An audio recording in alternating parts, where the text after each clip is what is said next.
আসসালামু আলাইকুম। আজকে আমরা একটা অ্যাগ্লোনিমা প্রোডাকশন করতে চাচ্ছি।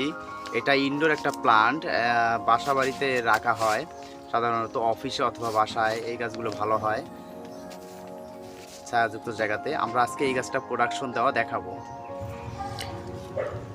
আমরা অ্যাগ্লোনিমার ডালগুলো কেটে নিয়েছি। এখন আমরা রুট হরমোনগুলো অ্যাগ্লোনিমার ডালের মধ্যে একটু গোড়ার মধ্যে এভাবে ভালোভাবে ভরে নিব, যেন শিকড় আসে তাড়াতাড়ি।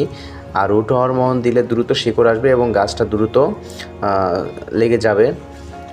সো তারপর আমরা মাটিতে 1 ইঞ্চি পরিমাণ গেড়ে দিয়ে এভাবে যে সবগুলো ডাল আমরা রুট হরমোন লাগিয়ে একটার পর একটা সবগুলো এভাবে মাটিতে গেড়ে দিব। এভাবে দিলে রুট হরমোন দেওয়ার কারণে যেই গাছটা আপনি নর্মালি 10 দিন পর শিকড় আসবে, রুট হরমোন দেওয়ার কারণে 5 দিনের ভিতরে এই গাছটা ভালোভাবে শিকড় চলে আসবে। তখন দেখা যাচ্ছে আপনি অল্প সময়ের ভিতরে গাছগুলো রেডি।